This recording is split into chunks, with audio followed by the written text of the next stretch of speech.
Injil hari ini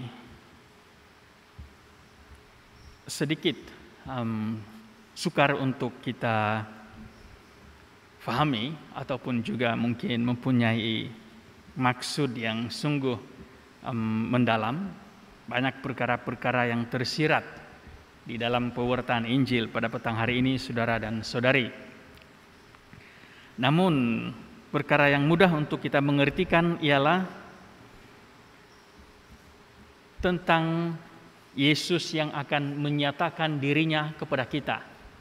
Dan ada juga sebahagian mahu mentafsir pembacaan pada petang hari ini sebagai suatu yang digambarkan apabila terjadinya akhir zaman. Dia telah mengambil contoh ataupun kisah Nabi Nuh. Pada masa itu orang makan dan minum, kawin dan dikawinkan, dan maksudnya saudara dan saudari, pada masa itu orang-orang hidup di dalam keadaan yang tidak bersedia. Mereka menghidupi kehidupan harian mereka, hidup sosial mereka, dan sehinggalah Nabi Nuh masuk ke dalam betera. Mereka masih lagi tidak mempersiapkan diri mereka, dan lalu datanglah air bah dan membinasakan mereka semua. Dan demikian juga pada zaman Lot. Mereka makan dan minum, membeli dan menjual, menanam dan membangun. Itu adalah perkara-perkara yang dilakukan oleh semua kita, saudara dan saudari. Menghidupi kehidupan harian, perkara-perkara yang kita lakukan di dalam kehidupan harian.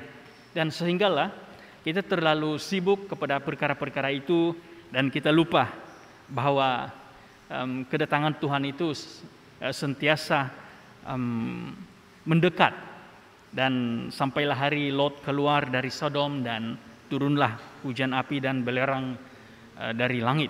Dan Yesus menggunakan cerita ini, saudara dan saudari, untuk mengingatkan kita akan pengakhiran kepada dunia ini. Dan dia telah memberikan contoh-contoh yang lain tentang persiapan, persediaan setiap individu itu, karena tidak akan diketahui bila anak Allah ataupun anak manusia itu akan menyatakan diri untuk hadir di dalam kehidupan kita. Jadi saudara dan saudari, semua ini akan membawa kita kepada renungan untuk mempersiapkan diri kita. Sebab kita tidak pasti, kita tidak tahu bila kedatangan Tuhan itu. Dan ada dua perkara yang juga harus diingati, yaitu apabila kita datang kepada Tuhan, yaitu apabila kita pergi meninggalkan dunia ini. Dan satu lagi perkara, yaitu apabila sampai kepada pengakhiran dunia ini, akhir zaman, the end of the world. Jadi kita ada dua perkara, yaitu personal judgment. Kita akan datang kepada Tuhan, kita akan bersemuka dengan Tuhan, dan disitulah adanya penghakiman secara pribadi kepada kita, dan general judgment apabila berakhirnya tempoh dunia ini, akhir zaman, maka itu akan terjadi satu lagi penghakiman, yaitu general judgment.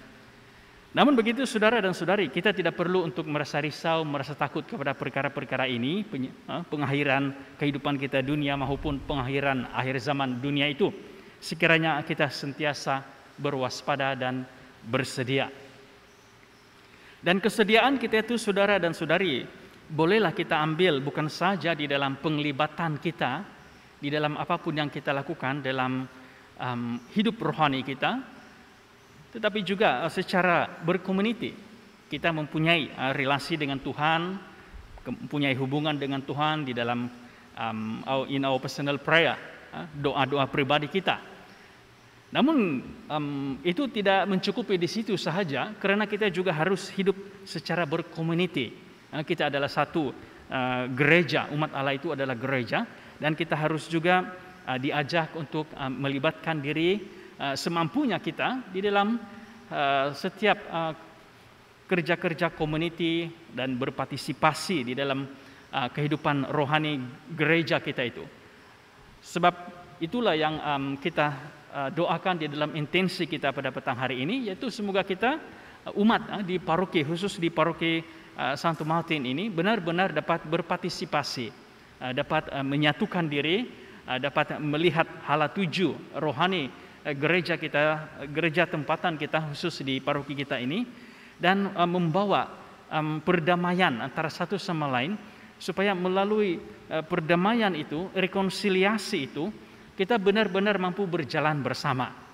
Dan itu adalah perkara yang sangat penting apabila kita mahu masuk ke dalam hidup partisipasi, hidup berkomuniti di dalam paroki kita. Kalau tidak ada perdamaian, tidak ada rekonsiliasi antara satu sama lain, jadi sudah tentulah saudara dan saudari sukar untuk kita berjalan bersama.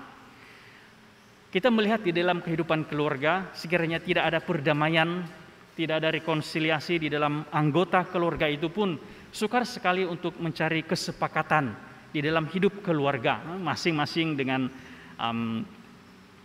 hal sendiri, masing-masing dengan cara sendiri, tidak mahu mendengar orang lain, tidak mahu ada sampai kepada suatu keputusan bersama. Mungkin masing-masing mau mempertahankan keputusan masing-masing tanpa mahu merendah diri dan mendengar, dan akhirnya mengambil keputusan bersama. Di dalam kehidupan keluarga pun jika tidak ada perkara itu sungguh sukar. Apatah lagi apabila kita masuk ke dalam satu komuniti yang sungguh besar, komuniti kita di paroki kita ini, jika tidak ada rekonsiliasi, tidak ada persefahaman, tidak ada perdamaian, kita masih lagi saling menyimpan sesuatu di dalam hati kita, maka sukar bagi kita, saudara dan saudari, untuk berjalan bersama. Sukar bagi kita untuk mencapai kesepakatan. Sukar bagi kita untuk benar-benar mau menghidupi visi yang kita doakan setiap minggu itu. Jadi perkara yang kita lihat di sini, saudara dan saudari, ialah melihat kepada perdamaian itu terlebih dahulu. Dan Santo Yosafat yang kita rayakan pada hari ini merupakan seorang santo yang mahu membawa kesepakatan dalam hal-hal liturgi pada masanya itu, suatu kesepakatan dengan Eastern and Western Church. Jadi dia adalah Bishop Orthodox, dan dia ada usaha-usaha untuk mencapai suatu rekonsiliasi ataupun suatu persefahaman di dalam ajaran-ajaran liturgi dengan gereja Latin di Roma. Namun dia mendapat tentangan, dan apabila ada rusuhan dia terbunuh di dalam rusuhan itu. Jadi saudara dan saudari, usaha Santo Yosafat sebenarnya sangat bersesuaian dengan apa yang kita doakan dalam intensi kita, yaitu mahu adanya persefahaman antara sesama. Dan kalau kita lihat Eastern Church yang dahulunya itu, kalau kita baca Santo Yosafat ini, dia menjadi uskup, dia seorang uskup ortodoks. Kalau negara modernnya di kawasan Belarus, dan dia membesar di dahulu kita tidak tahu apa nama, tetapi sekarang di kawasan Ukraine, negara Ukraine. Jadi ini adalah gereja-gereja ortodoks. Jadi usaha Santo Yosafat ini, saudara dan saudari, kita boleh lihat juga di dalam ataupun kita boleh contohi di dalam kehidupan kita, mengusahakan perdamaian, persefahaman sesama. Jadi itu yang kita mahu doakan di dalam komuniti kita, umat-umat kita di paroki Telupin ini. Sebab ya banyak sekali yang mungkin kita dengar, banyak sekali mungkin hearsay, rumors ataupun berita-berita angin yang dibawa oleh angin mengatakan tidak bersefahaman antara ini dan itu, komite ini susah bekerja sama dengan komite ini dan sebagainya, bermacam-macam. Tetapi saya menaruh keyakinan dan kepercayaan bahwa kalau kita benar-benar dapat membawa suatu perdamaian, kesepakatan, sebab kita melihat akan hala tuju gereja kita ini, saudara dan saudari, sudah tentulah kita akan mengenepikan kepentingan-kepentingan yang tidak membawa kepada kesepakatan itu. Dan suatu perkara yang benar-benar harus kita lakukan ialah menyadarinya. Kita harus menyadarinya dan mengakuinya bahwa ada perkara-perkara ini terjadi di dalam komuniti kita. Dan sekiranya tidak ada, itu kita memuji Tuhan, praise the Lord. Tapi sekiranya ada, jadi kita harus, we need to address the problem. Kita harus melihat perkara-perkara itu di dalam kehidupan kita. Dan semoga kekuatan kita untuk hidup di dalam kesepakatan itu akan benar-benar membangun umat di paroki kita ini. Dan semoga usaha-usaha ini, saudara dan saudari, dapat kita laksanakan melalui doa-doa kita, persekutuan kita, dan kita mohon kepada Santo Yosafat untuk mendoakan usaha-usaha kita ini. Amin.